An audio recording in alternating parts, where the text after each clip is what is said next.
नमस्कार, मैं हूं श्रद्धा। आप देख रहे हैं भारत एक्सप्रेस। जैसे जैसे बिहार की विधानसभा चुनाव नजदीक आते जा रहे हैं, वैसे वैसे बिहार की राजनीति गर्माती जा रही है। सियासी मोर्चों के अलावा कानूनी मामले भी रफ्तार पकड़ते जा रहे हैं। कल ईडी ने आरजेडी नेता और पूर्व मुख्यमंत्री राबड़ी देवी और पूर्व मंत्री तेज प्रताप यादव से पूछताछ की, तो आज आरजेडी अध्यक्ष लालू प्रसाद यादव को ईडी ने बुलाया।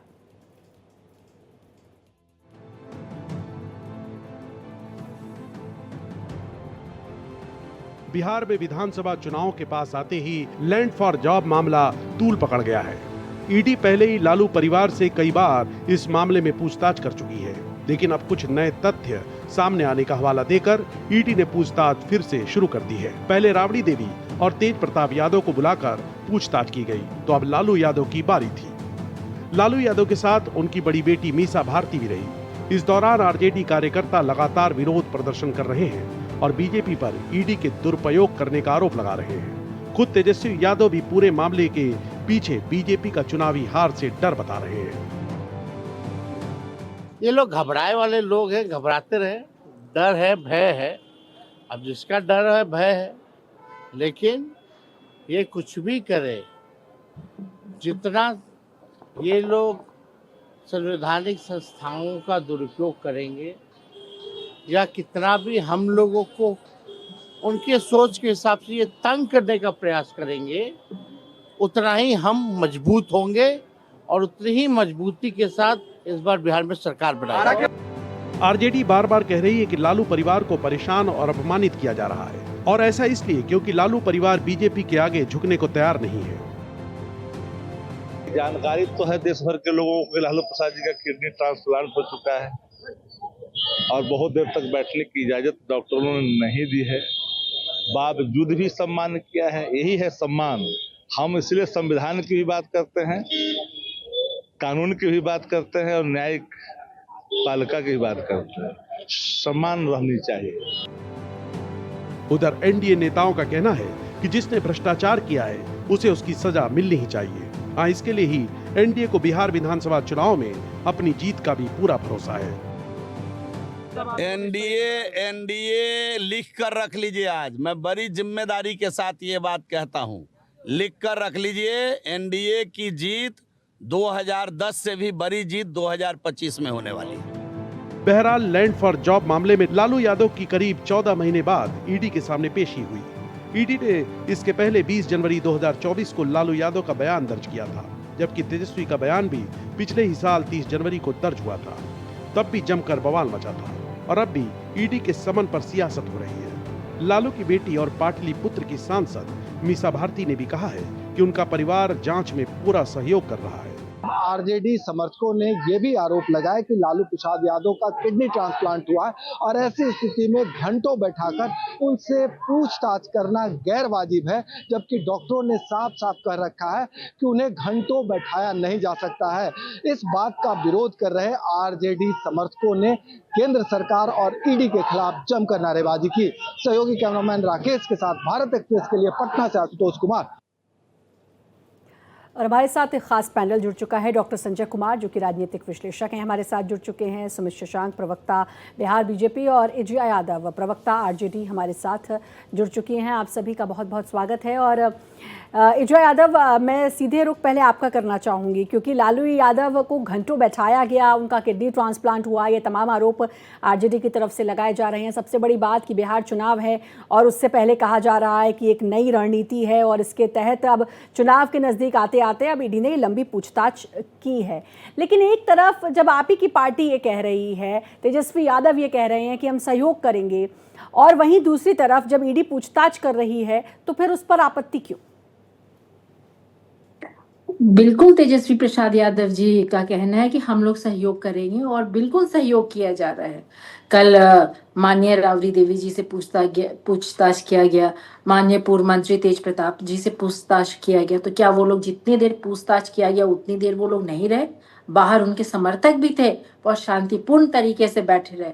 आज हमारे राष्ट्रीय अध्यक्ष माननीय लालू प्रसाद यादव जी से पूछताछ किया गया। ये पहली बार पूछताछ नहीं किया गया है, लगातार उनसे कुछ सालों से पूछताछ किया जा रहा है और ऐसा क्या बातें होती है, क्या निकल करके आता है, हम लोग जो उनके समर्थक हैं, हम लोग को अभी तक पता नहीं चला है। लालू प्रसाद यादव जी का किडनी ट्रांसप्लांट हुआ है, देर तक नहीं बैठना है, पानी कम पीना है, सब बात सही है। बावजूद इसके वो जितने देर ईडी उनको बैठाए उतना देर वो बैठे और उनके समर्थक भी बाहर पेशेंटली बैठे रहे।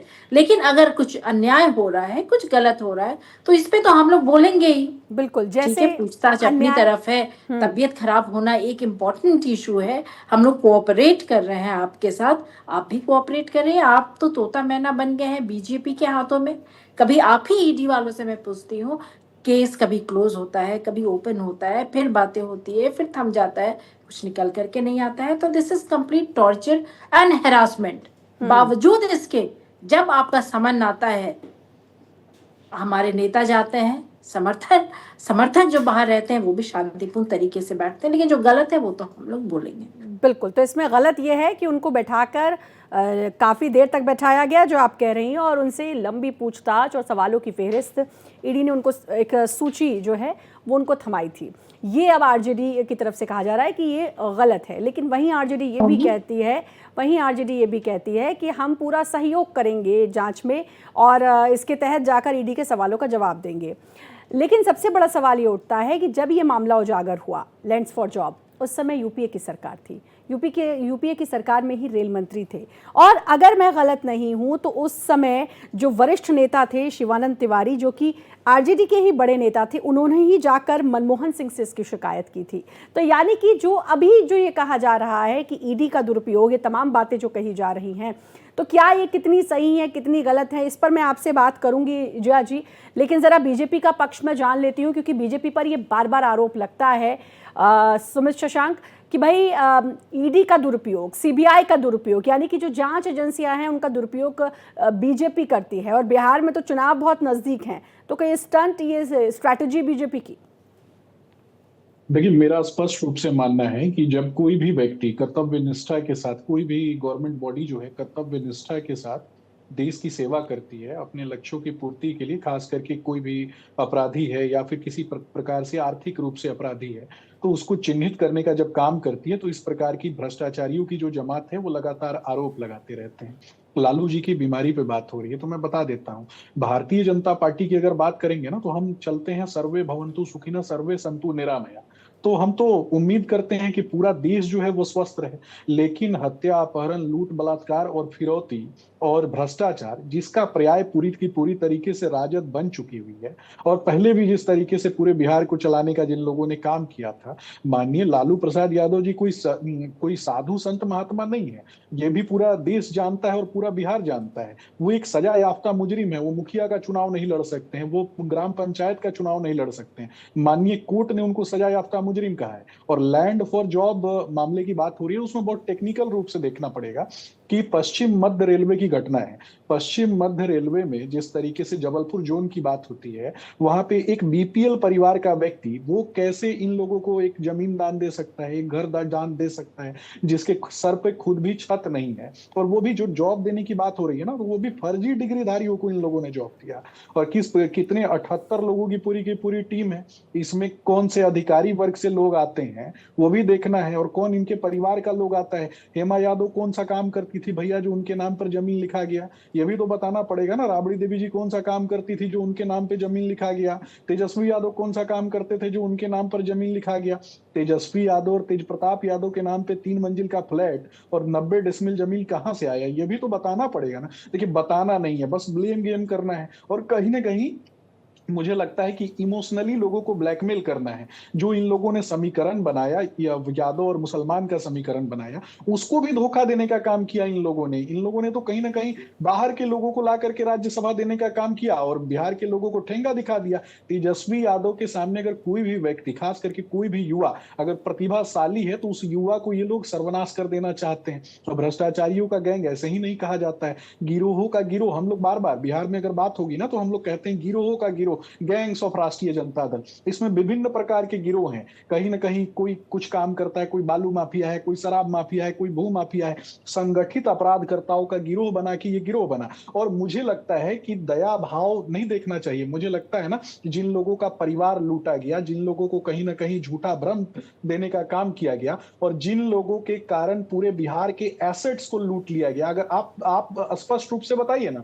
और देश की जनता से मैं पूछना चाहता हूं, अलकतरा नहीं रहेगा तो सड़क नहीं बनेगी, सड़क नहीं बनेगी तो मूलभूत सुविधाएं जो हैं वो ग्रामीण क्षेत्रों तक नहीं पहुंचेंगी, बिजली नहीं रहेगी तो ऊर्जा सिक्योरिटी अगर नहीं होगी तो आरजेडी का इंडस्ट्रीज क्या नहीं स्टैंड है? लगेगी। जितने तो आरोप कहीं ना आपके कहीं लगाए, अनुभव में आरजेडी का काना क्या राजा स्टैंड कहावत है? जो जय है, यादव इस पर क्या चरितार्थ कुछ किया कहेंगी? गया। मैं तो आऊंगी आप अनुभव में तक। काना राजा का हमारे साथ मतलब क्या राजनीतिक होता है? विश्लेषक भी लालू जुड़े जी हुए का हैं। बेटा सुमित, जरा उनकी भी बात सुन लेते हैं। राजनीतिक विश्लेषक डॉक्टर संजय कुमार जुड़े हुए हैं, राजनीतिक विश्लेषक हैं।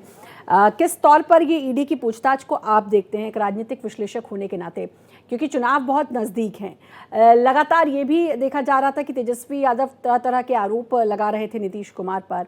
साथ ही इसके अलावा बूढ़ा नेता और उसके अलावा युवा नेता ये भी होड़ देखने को मिली।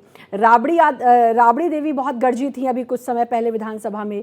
ये तमाम चीज़ें इस बीच देखने को मिली। तो क्या इन सब चीज़ों पर एक चीज़ ये ईडी की पूछताछ हावी मानी जाएगी, या एक स्ट्रैटेजी है आपको लगता है, ताकि बिहार चुनाव जो नज़दीक है उस पर इसका असर पड़ सके, या एक ये रूटीन पूछताछ चल रही है जो कि होनी ही थी, समय ये है तो इस समय हो गई? मैं इसको रूटीन पूछताछ ही समझूंगा, क्योंकि 20 जनवरी 2024 को 30 जनवरी 2024 को भी ईडी ने इन लोगों से बुला करके पूछताछ की थी, और इनके परिवार के 5 सदस्य आरोपी हैं। लालू प्रसाद जी के 5 सदस्यों को आरोपी बनाया गया है ईडी ने। तो अगर वो क्रॉस चेक कर रही है ईडी, अगर पूछ रही है कि भाई ये जो 7 लोगों ने जो संपत्ति का ट्रांसफर किया है, जिसके बदले में उनको अलग अलग जोन में मुंबई, कलकत्ता, जयपुर, जबलपुर, हाजीपुर में जो उनको नौकरी दी गई है, आप उनको कैसे जानते हैं? आपने उनकी पैरवी कैसे की? और फिर इतनी महंगी जमीन आपको कुछ लाख में कैसे मिल गए, वो भी कैश में भुगतान किया गया। तो देखिए, ठीक है, राजनीतिक पार्टियां राजनीति में आते जाते रहेंगी, लेकिन जो एजेंसी है, आरोप उन पर जो लगाइए, लेकिन अगर ईडी को बनाया गया है तो ईडी तो अगर कहीं से उनको लगता है कि इकोनॉमिक ऑफेंस हुआ है, तो इकोनॉमिक ऑफेंस हुआ है तो वो तो पूछताछ करेगी, जांच करेगी ही। हाँ, लेकिन पिछले कुछ दिनों से ये तो बात अभी बिहार की है। इससे पहले आप दिल्ली के पूर्व सीएम केजरीवाल, उनको कई बार आप उनको कहते हुए सुनते होंगे कि ईडी का दुरुपयोग, ईडी का दुरुपयोग। तो क्या ये वाकई में ईडी का दुरुपयोग हो रहा है, या फिर पहले घोटाले हो गए या कुछ करप्शन हो गया या ऐसे मामले हो गए, और जब ईडी पूछताछ कर रही है तो इसे ईडी का दुरुपयोग का नाम दिया जा रहा है? अजय जी, सवाल मेरा आपसे ये था कि तब यूपीए की सरकार थी, तभी इस पूरे मामले में एक्शन लिया गया, और ये मामला तब से अब तक चलता आ रहा है। करोड़ों का घोटाला है, कई सौ करोड़ का ये घोटाला है या करप्शन है, जो भी इसे आप नाम दे सकते हैं। लेकिन उसके बाद ऐसा क्यों लगता है कि ईडी का दुरुपयोग किया जा रहा है? अगर कोई बात उजागर हुई है, किसी तरह की करप्शन घोटाले की बात सामने आई है, और उस पर अगर जो जांच एजेंसियां हैं जिनका काम है जांच करना, और जांच की जा रही है, तो फिर विपक्षी दलों को बुरा क्यों लगने लगा है अब? विपक्षी दलों को बिल्कुल बुरा नहीं लगता है। और अगर हम लोग कहते हैं, अगर हमारे नेता तेजस्वी प्रसाद यादव जी कहते हैं कि ईडी का दुरुपयोग हो रहा है, तो सही कह रहे हैं। दिल्ली का चुनाव था, केजरीवाल जी के साथ क्या किया गया। झारखंड में चुनाव था, हेमंत सोरेन जी के साथ क्या किया गया। बिहार में चुनाव है, हमारे नेता लालू प्रसाद यादव जी के साथ क्या किया जा रहा है। तो ये सब कोइंसिडेंस क्यों हो जाता है कि चुनाव के पहले ही जिन बड़े बड़े क्षेत्रीय दल से डरते हैं बीजेपी वाले, उनपे अपना वो अस्त्र और शस्त्र का इस्तेमाल करना शुरू कर देते हैं। अच्छा, तो मतलब बीजेपी डरती है, और डर की वजह से ये जांच एजेंसियों के जरिए ये काम किया जाता है। और एक चीज और, मैं बीजेपी के प्रवक्ता को सुन रही थी, 20 साल पहले की वो गाथा सुना रहे थे कि इतने सारे जो 26 पुलिया गिरे, ये तो डबल इंजन की सरकार के समय में गिरे। इतना जो अपराध बढ़ा हुआ है। आज भी एक किसान को पीट पीट कर मार दिया गया। कल पटना कंकड़बाग में 1 करोड़ लूट लिया गया। रोज बलात्कार हो रहा है। बलात्कार करके तलवे में कील ठोक और दिया आपके जा रहा नेता है महिला पकड़े जा रहे हैं। के। इन चीजों पे सुशांत सिंह सॉरी जो बीजेपी के प्रवक्ता क्यों नहीं बोलते हैं? बालिका गृह कांड पे चुप्पी सा जाते हैं, सृजन घोटाला पे चुप्पी सा जाते हैं। बालिका गृह कांड से भी घिनौना हुई डबल इंजन की सरकार में घोटाला कुछ कांड हुआ था क्या? इस पे ये लोग कुछ बोलते नहीं है। और मैं पूछती हूँ कैसी निकम्मी सरकार 20 साल से है जो कि आप कंट्रोल नहीं कर पा रहे हैं और बार बार आप लालू प्रसाद यादव जी के रिजीम में जाते हैं। ये 20 सालों में जो आपको सत्ता मिला हुआ है, आपसे क्या कंट्रोल हो रहा है? पुल पुलिया गिर रहा है, सब अस्त व्यस्त है। डीजीपी पुलिस को लीजिए तो कुछ काम नहीं कर रहे हैं। आपके जो विधायक हैं वो मंच पे अश्लील नृत्य कर रहे हैं, उस पे आप लोग कुछ नहीं बोलते। करते तो सब कुछ आप ही लोग हैं, लेकिन इल्जाम देंगे 20 साल पहले जो लालू प्रसाद यादव जी का रिजीम था। और मैं बता दूं पूरा विश्व कहता है कि लालू प्रसाद यादव जैसे रेलवे मिनिस्टर आज तक नहीं हुआ। इसकी चर्चा बीजेपी वाले कभी नहीं करेंगे। हाई प्रॉफिट में उस समय रेलवे गया, इस पे बीजेपी वाले कभी चर्चा नहीं करेंगे। चर्चा करेंगे जवाब सुन लीजिए। ठीक है, यूपीए के समय में हुआ। पंचायती होता था 20 लालू जी साल के से ईडी दरवाजे को पे। दोहराया जा रहा है। उसके और बाद मोटरसाइकिल चोरी तक का पंचायती जो है वो लालू प्रसाद यादव जी के दरवाजे पे याद होता आता था। है, अरे ईडी हमारा ट्रस्ट है, जिस तरीके से मुद्दों को नहीं, भटकाना लेकिन मेरा चाहते हैं, सवाल मुद्दों से नहीं भटकूंगा। विजय यादव, सवाल मेरा ये था, वो क्या है, जरा हम भी तो जाने। सवाल मेरा ये था कि ये जो पूरा मामला था ये यूपीए की सरकार में आया था। वही यूपीए की सरकार कांग्रेस बिहार को ठगने का काम किया, हत्या, अपहरण, लूट, बलात्कार और फिरौती, और उसके अलावा आप देखें तो बालू माफिया, भू माफिया, शराब माफिया, सुमित शशांक से जवाब ले लेते हैं, बस जवाब सुन लेते हैं। प्रकार के अपराधी होंगे ना वो इसी पार्टी में, अपराधियों के बीच मुर्गा लड़ाने का काम अगर किसी ने किया तो लालू प्रसाद यादव जी ने किया, और वैसे ही अपराधियों को टिकट देने का काम किसने किया तो लालू प्रसाद यादव जी ने किया। और कुछ दिन पहले होली के दिन किस तरीके से लालू जी का बेटा एक मंच पर दरबार में जिस तरीके से बैठा जाता है ना, एक सेकंड जरा जवाब सुन लेते हैं सुमित शशांक का, क्योंकि अब आपने भी बहुत आरोप लगाए हैं और लॉ एंड ऑर्डर को लेकर लगातार सवाल उठ रहे हैं सुमित शशांक, क्योंकि पुलिस वालों की हत्याएं हो जा रही हैं, वो जा रहे हैं अपना काम करने लेकिन वहां पर उनको पीट पीट कर मार दिया जा रहा है। लॉ एंड ऑर्डर पर तो सवाल उठ रहा है।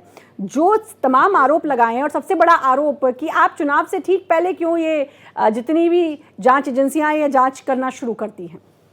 देखिए ये सारे केसेस पहले से चल रहे हैं, और इसके अलावा भी महीनों से हम देख रहे हैं कि लैंड फॉर जॉब मामला या फिर ईडी के जो रेड्स वगैरह जो हैं वो इनके घर पे हुआ करते हैं। ये कोई नई बात नहीं है इन लोगों के लिए, लेकिन उसके बाद भी जब चुनाव आ गया तो ये नया सगुफा छोड़ देते हैं, क्योंकि इनको लगता है कि बिहार के लोगों की मेमोरी बड़ी छोटी है, इनको ऐसा फील होता है। लेकिन मैं बता देता हूँ, आज बिहार जो है ना स्वर्णिम दिशा में आदरणीय मुख्यमंत्री नीतीश कुमार जी के नेतृत्व में आगे बढ़ रहा है। और जिन घटनाओं की ये बात कर रहे हैं ना, तो उसका भी डाटा निकाल के देख लीजिए। जो मंटू यादव जिसके पैर में गोली लगी है, पुलिस ने गोली मारा, तो वो किस पार्टी से संलग्न पाया गया। रुपेश यादव जो मुंगेर की घटना होती है वो किस पार्टी का नेता था। सारे राजद के जो नेता है ना, राजद के जो प्राथमिक सदस्यता प्राप्त जो लोग हैं, उसी प्रकार के लोग ही क्यों पकड़े जाते हैं। अगर कहीं कोई गुंडागर्दी होती है, कहीं कोई अपराध होता है, कहीं कोई भू माफिया वाला काम होता है, कहीं किसी को लूटने की बात होती है, तो वहां पे पकड़ा कौन जाता है? राजद के प्राथमिक सदस्यता प्राप्त जो लोग हैं वही पकड़े, और वैसे लोगों को सरकार जिसके कि आप एक मेंबर है बीजेपी और जेडीयू के अंदर। नहीं, पर उस पर भी तो जांच चल ही रही है ना, वो भी तो चाहे बालिका गृह कांड की बात करें या तमाम, उस पर जांच तो चल रही है ना तरीके से अपमानित किया जा रहा था। ये भी जांच का ही पार्ट है ना, ये भी जांच का ही पार्ट है। चर्चा क्यों नहीं होती है? वो तो मंत्री बना दिए गए। ठीक है प्रफुल्ल पटेल इतना डॉक्टर संजय कुमार, क्योंकि अब समय जो है वो इजाजत मांगने की ओर बढ़ चुका है। डॉक्टर संजय कुमार, सवाल ये कि अब जो ये जांच और जो कह रही है आरजेडी की भाई चुनाव से ठीक पहले तो ये सब कुछ किया जाता है, जानबूझ के किया जाता है, चाहे दिल्ली से पहले दिल्ली चुनाव को हम देख लें या और जगह चुनाव को देख लें, तो क्या इसका असर जनता पर पड़ सकता है ऐसा? क्योंकि विपक्षी दलों को लगता है जनता प्रभावित होती है इस तरीके की जांच से। देखिए, जनता प्रभावित होती है या नहीं होती है, लेकिन एजेंसियां तो अपना काम करेगी ना। ठीक है, राजनीतिक पार्टियां कहती हैं कि देखिए हमारे साथ किस तरह से सरकार जो है वो एजेंसियों का दुरुपयोग करके हमें प्रताड़ित कर रही है। सत्ता पक्ष कहती है कि देखिए कैसे इन्होंने लैंड फॉर जॉब में स्कैम किया था और कैसे एजेंसियां जो हैं इन तक पहुंच रही है और कैसे इन पर ये जब हमले हो रहे हैं या इनको जब पूछताछ के लिए बुलाया जा रहा है तो कैसे ये परेशान हो रहे हैं। देखिए, ये बयान जो लिया जा रहा है ये धन शोधन निवारण अधिनियम के तहत दर्ज किया जा रहा है और ये अधिकार ईडी को है। वो इंसिडेंट हो सकता है कि दिल्ली हो, चाहे झारखंड हो या बिहार हो, लेकिन जब एक बार केस दर्ज कर दिया गया, चार्जशीट हो गया और उसमें अगर उस तरह के सबूत मिले हैं तो एक बार, दो बार, तीन बार ईडी साक्ष्य जुटा करके पूछ करके तभी तो कोई एक्शन लेगी। और वो पूछा किनसे जा रहा है? उन्हीं से पूछा जा रहा है कि भाई अगर ये बताइए कि 1 लाख स्क्वायर फीट की जमीन या उससे अधिक की जमीन महज 26 लाख रुपए में आपने उस समय कैसे हासिल कर लिया, जबकि करोड़ों में उस समय कीमत थी। अब इसमें कितनी सच्चाई है, कितनी सच्चाई नहीं है, ये तो एजेंसी बताएगी या जो जिन पर आरोप लगाया जा रहा है वो बताएंगे कि नहीं इसमें कोई सच्चाई नहीं है, बल्कि राजनीतिक दुर्भावना से प्रेरित होकर के हमें प्रताड़ित किया जा रहा है। लेकिन एजेंसियां अपना काम करेगी। वो लोग जिन्होंने नौकरी पाई है, जिनकी जमीन ली गई है और जमीन ट्रांसफर किया गया है, अगर ईडी के पास उसके रिकॉर्ड हैं तो वो रिकॉर्ड के मुताबिक बजाते नाम है कि किनको किनको नौकरी मिली और क्यों नौकरी मिली और फिर उन्हीं की जमीन ट्रांसफर की गई। तो जब ये ईडी के पास प्रमाण है तो वो तो बयान दर्ज करेंगे, वो सम्मन भी जारी करेंगे, बयान भी दर्ज करेंगे।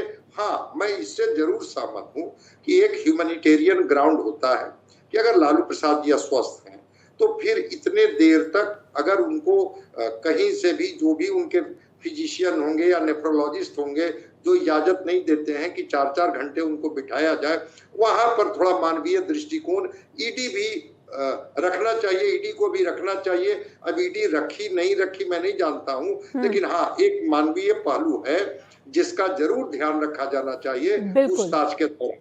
बिल्कुल, तो मानवीय पहलू का ध्यान रखना चाहिए। और अगर ये बात बताई जाएगी ईडी को या कहा जाएगा कि नहीं वो अनकंफर्टेबल हो रहे हैं, उनका किडनी ट्रांसप्लांट हुआ है, उनको ये हिदायतें दी गई हैं डॉक्टर की तरफ से, ये उनकी मेडिकल कंडीशन है, तो मुझे लगता है कि उसको ज़रूर कंसीडर किया जाएगा लालू प्रसाद यादव की एज को देखते हुए भी। ये तो मुझे लगता है लॉ के अंतर्गत है, लेकिन क्या ये सब बताया गया है ईडी को, ये भी देखने वाली बात होगी जो बताया जा रहा है। एक तरफ हम जांच में सहयोग करेंगे और दूसरी तरफ ये जो बात आरजेडी कह रही है, अभी देखना होगा कि ईडी तक या फिर लिखित में इस बात को दिया गया है कि ये मेडिकल कंडीशन है। खैर, अब देखना होगा कि इस जांच के बाद और कितनी राजनीति गरमाती है बिहार की और कितना इसका असर आने वाले चुनाव पर पड़ता है। बहुत बहुत शुक्रिया आप सभी का हमसे जुड़ने के लिए, अपना समय देने के लिए। और इसी के साथ हमारे इस पेशकश में इतना ही। बाकी खबरों के लिए लगातार बने रहिए भारत एक्सप्रेस के साथ।